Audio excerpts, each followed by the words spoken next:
Hi friends, இதுதான் 2020-21ஆம் ஆண்டிற்கான paramedical courses. அதாவது பார்த்திங்கன்னா மருத்துவம் சார்ந்த பட்டப்படிப்பிற்கான விண்ணப்பம் செய்கிறத பற்றியான நோட்டிஃபிகேஷன். இது பார்த்திங்கன்னா கடந்த 1ஆம் தேதி வெளியிட்டிருக்காங்க. இது லாஸ்ட் டேட் பார்த்திங்கன்னா 17/10/2020 மாலை 5 மணிக்குள்ளே நீங்கள் விண்ணப்பத்தை அனுப்பி ஆடணும். அதுக்கு மேலே அனுப்பப்படுற விண்ணப்பங்கள் கண்டிப்பாக நிராகரிக்கப்படும் சொல்லியிருக்காங்க. அதனால் எவ்வளோ சீக்கிரம் குயிக்காக நீங்கள் அனுப்ப முடியுமோ அவ்வளோ சீக்கிரம் நீங்கள் அனுப்பிடணும். அப்போ தான் ஏற்றுக்கொள்ளப்படும் விண்ணப்பங்கள். ஹாய் ஃப்ரெண்ட்ஸ், நான் உங்கள் முரளி. நீங்கள் பார்த்துக்கிட்டு இருக்கிறது குல்டெக் பாஸ் யூடியூப் சேனல். நாம் இன்றைக்கி எதை பற்றி பேச போகிறோம்னா பாராமெடிக்கல் கோர்சஸ் எப்படி அப்ளை பண்ணுறது அப்படிங்கிறத தான் நம்ம பார்க்க போகிறோம். வாங்க வீடியோக்குள்ளே போகலாம்.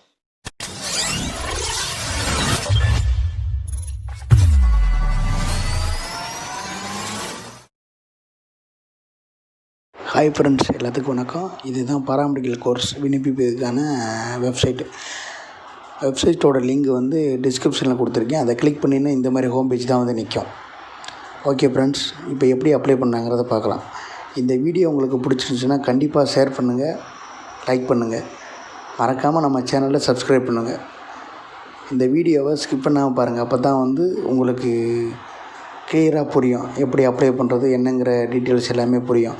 நீங்கள் இடையில இதை பார்க்க முடியும்னா கண்டிப்பாக உங்களுக்கு புரியாது. ஓகே ஃப்ரெண்ட்ஸ், இப்போ நம்ம எப்படி அப்ளை பண்ணலாம் அப்படிங்கிறத போகிறோம். இதுதான் ஹோம் பேஜ். இது இப்படி தான் இருக்கும். இதில் 8 வகையான ஸ்டெப் இருக்குது. இதில் பார்த்திங்கன்னா கீழே நியூ ரிஜிஸ்டர்னு இருக்கும். அதை கிளிக் பண்ணிங்கன்னா இந்த மாதிரி ஒரு ஹோம் பேஜ் தான் நிற்கும்.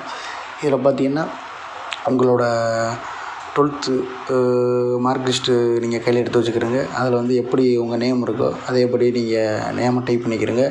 அடுத்து 2வது பார்த்திங்கன்னா உங்களோட ரோல் நம்பர் 10th இப்போ ரோல் நம்பர் உங்களுக்கு சர்டிஃபிகேட் கொடுத்துருந்தாங்கன்னா அதை கிளிக் பண்ணிக்கிறேங்க. அடுத்து பார்த்திங்கன்னா டேட் ஆஃப் பர்த்து, குவாலிஃபைடு, நீங்கள் 12th முடிச்சிருக்கேன், 12th எல்லாத்தையும் நீங்கள் ஃபில்லப் பண்ணிக்கிட்டு குவாலிஃபைடு எப்போ நீங்கள் படித்து முடிச்சிய, எந்த வருஷம் படித்து முடிச்சு அப்படிங்கிறத அதையும் நீங்கள் கிளிக் பண்ணிக்கிட்டு அடுத்து பார்த்திங்கன்னா ஒரு பாஸ்வேர்டு க்ரியேட் பண்ணணும். நீங்கள் பாஸ்வேர்டு உங்கள் எல்லாம் ஆல்பபெடிக் ஆர்டரில் கலந்து வச்சுக்கிறணும். அப்போ தான் உங்கள் பாஸ்வேர்டு க்ரியேட் ஆகும், உங்களுடைய ஓன் பாஸ்வேர்டு. அதே மாதிரி யூசர் ஐடியும் நீங்கள் ஓனாகவே க்ரியேட் பண்ணிக்கலாம். யூசர் ஐடி ஓனாக க்ரியேட் பண்ணிக்கிட்டு அதுக்கப்புறம் பாஸ்வேர்டு ஆல்பபெடிக்கரில் இப்போ உங்கள் பேர், உங்கள் டேட் ஆஃப் பர்த் கலந்து இந்த மாதிரி வச்சுக்கலாம்.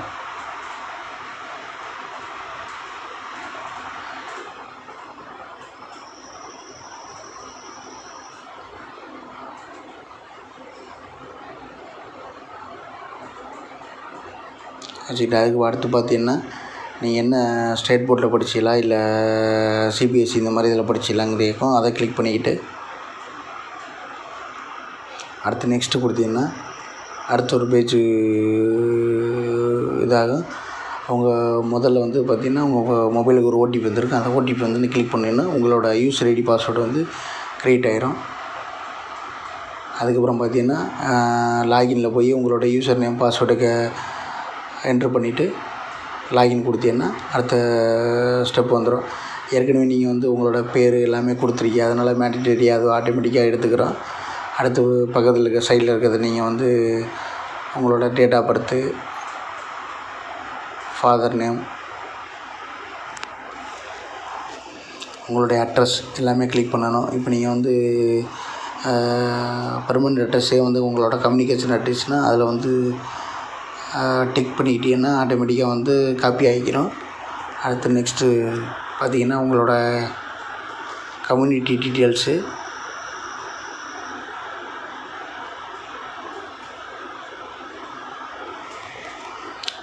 ரிலீஜியனாக ஹிந்துன்னு கொடுத்துக்கிறங்க அல்லது இந்து முஸ்லீம் ஆறு என்னங்கிறத நீங்கள் கரெக்டாக கொடுத்துக்கிறங்க. அடுத்து உங்களோட கம்யூனிட்டி இதை கொடுத்துட்டு கேஸ்ட் என்ன கேஸ்ட்டுன்னு கொடுத்தீங்கன்னா சர்டிஃபிகேட் நம்பரு, சாதி சான்றிதழோட சர்டிஃபிகேட் நம்பரு, நீங்கள் எங்கே வழங்கப்பட்ட தேதி, யார் வழங்கினா, இப்போ தாசில்தாரா, ஜோனல் டெப்டி தாசில்தாரா அப்படிங்கிறத நீங்கள் கொடுத்துக்கிட்டு எந்த தேதியில் வழங்கியிருக்காங்க, எந்த இடம் அப்படிங்கிறது எல்லாத்தையும் டைப் பண்ணிக்கிறணும். டைப் பண்ணிவிட்டு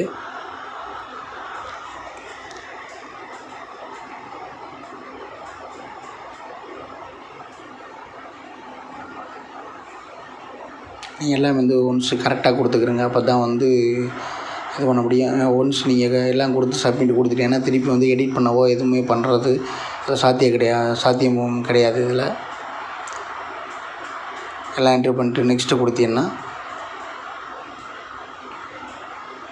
அடுத்த ஒரு பேஜ் ஓப்பன் ஆகும். இதில் வந்து நீங்கள் ஸ்பெஷல் முன்னுரிமை கேட்குறீங்கன்னா ரிசர்வேஷன் அப்படின்னா முன்னாள் இராணுவத்தினர் அல்லது வந்து பிசிக்கலி ஹேண்டிகேப்டு பிஹெச் கோட்டாவில் இருந்தீங்கன்னா அதுக்கு 100 ரூபா செலுத்துகிற மாதிரி இருக்கும். நீங்கள் செலுத்துனீங்கன்னா அதுக்குரிய முன்னுரிமை உங்களுக்கு எலிஜிபிள் ஆயிரும். அப்படி இல்லாட்டா நீங்கள் நோ கொடுத்துட்டு நெக்ஸ்ட் பேஜ் போயிடலாம்.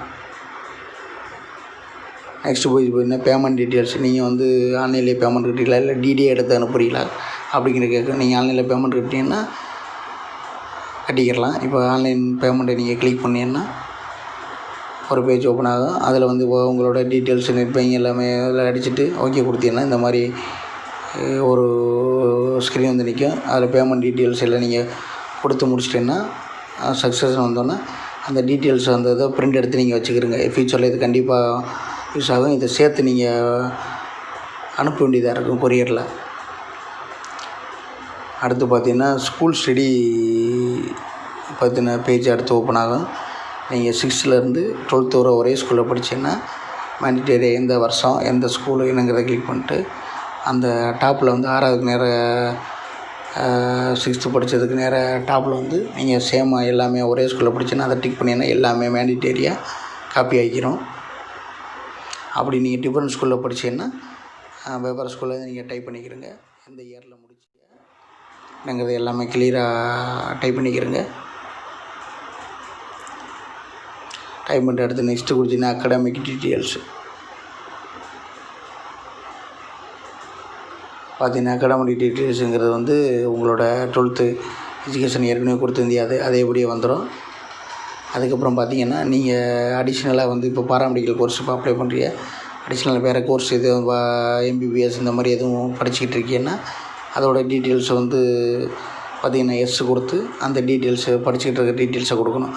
நீங்கள் நோன்னு கொடுத்துருங்க, அவ்வளோதான், வேறு ஒன்றும் இல்லை.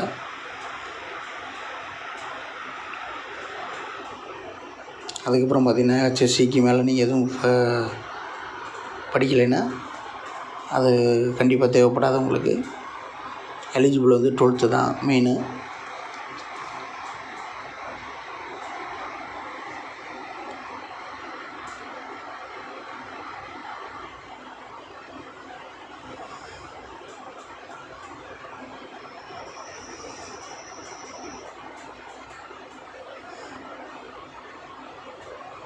ஏன்னா ஒவ்வொரு ஸ்டெப்பும் வந்து நீங்கள் கரெக்டாக கவனமாக பார்த்து டைப் பண்ணணும். அப்போ இல்லாட்டா வந்து மிஸ்டேக் ஆகிடுச்சுன்னா எடிட் பண்ண முடியாது. அதை நீங்கள் கவனமாக பார்த்து இதை எல்லாமே கிளிக் பண்ணிக்கிறங்க.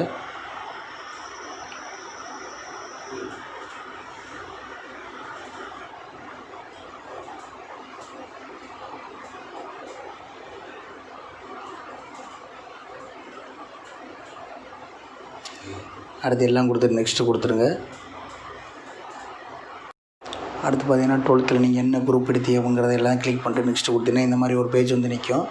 இதில் வந்து பார்த்திங்கன்னா நீங்கள் இங்கிலீஷில் எவ்வளவு, தமிழில் எவ்வளவு, ஃபிசிக்ஸ், கெமிஸ்ட்ரி என்ன குரூப் படிச்சிருக்கீங்க, ஃபஸ்ட் குரூப்பு, அதில் என்ன பயோமேக்ஸா இல்லை கம்ப்யூட்டர் சயின்ஸா எல்லாமே நீங்கள் ஒவ்வொரு மார்க்கை என்ட்ரி பண்ணணும். இதில் பார்த்தீங்கன்னா 100 மார்க்குக்கு எவ்வளவு என்னங்கிறத எல்லாமே என்ட்ரி பண்ணிவிட்டு நீங்கள் எவ்வளோ எடுத்துருக்கீங்க எல்லாம் எடுத்துகிட்டு அதுக்கு பார்த்தீங்கன்னா அடிஷ்னல் இன்ஃபர்மேஷன்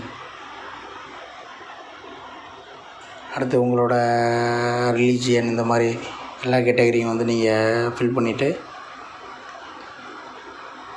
இது 6வது ஸ்டெப்பு.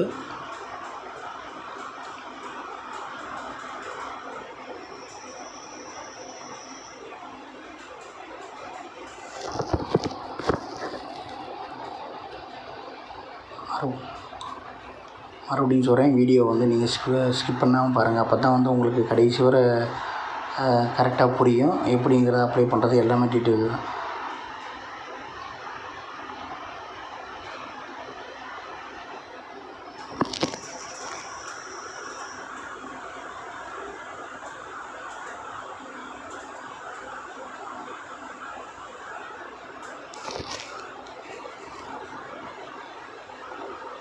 எல்லாம் கொடுத்துட்டு நெக்ஸ்ட்டு கொடுத்தீங்கன்னா உங்களோட ஃபோட்டோ அண்ட் சிக்னேச்சர் கேட்கும். அதே மாதிரி ஃபோட்டோ எல்லாமே இதை வந்து நீங்கள் சிக்னேச்சர் வந்து அப்லோட் பண்ணிவிட்டு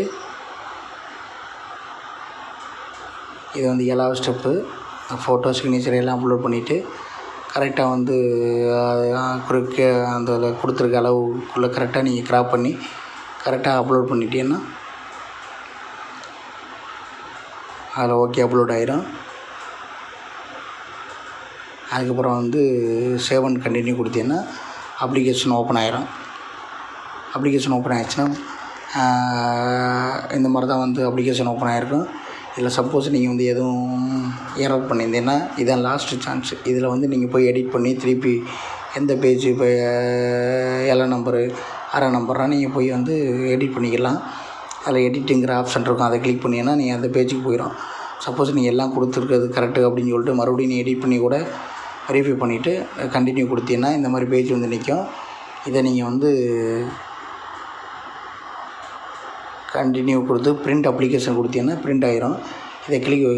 இதை வந்து பிரிண்ட் எடுத்துகிட்டு நீங்கள் என்ன பண்ணுறீங்கன்னா ஒரு A4 கவர் வாங்கி அதுக்குள்ளே வச்சு அட்டாச் பண்ணி இதில் என்னென்ன டாக்குமெண்ட் கேட்டிருக்காங்களோ அதை ஃபுல்லாக வந்து டிக் பண்ணிவிட்டு நீங்கள் வந்து 17/10/2020 அதுக்குள்ளே வந்து 5 மணிக்குள்ளே வந்து கண்டிப்பாக வந்து இதை நீங்கள் ஸ்பீட் போஸ்ட்டில் கேட்ட மாதிரி அவங்களோட அட்ரஸுக்கு வந்து நீங்கள் எல்லாம் இது பண்ணி இன்னொன்று முக்கியமானதுன்னா அக்னாலஜ்மெண்ட் கார்டை வச்சு எப்போவுமே நீங்கள் அனுப்புறது நல்லது. அதனால் வந்து கண்டிப்பாக அக்னாலஜ்மெண்ட் கார்டை வச்சு அனுப்பிட்டீங்கன்னா இது அங்கே போய் ரிசீவ் ஆனோன்னா உங்களுக்கு உரிய தகவல் வந்துடும். அதுக்கு பேர் வந்து ஏடி கார்டுன்னு சொல்லுவாங்க. அதை நீங்கள் போஸ்டல்லையே கேட்டிங்கன்னா கொடுப்பாங்க. அதை வச்சு நீங்கள் அனுப்பிட்டீங்கன்னா உங்களுக்கு கரெக்டாக வந்து அங்கே போய் சேர்ந்தோன்னா உங்களுக்கு என்னங்கிற தகவல் எல்லாமே கரெக்டாக வந்துடும். ஓகே ஃப்ரெண்ட்ஸ், அவ்வளோதான் வந்து இந்த வீடியோ முடிஞ்சு. மறக்காமல் நம்ம சேனலை சப்ஸ்கிரைப் பண்ணுங்கள். அடுத்து போடக்கூடிய வீடியோ உடனுக்குடன் உங்களை வந்து சேரும். Okay friends, thanks.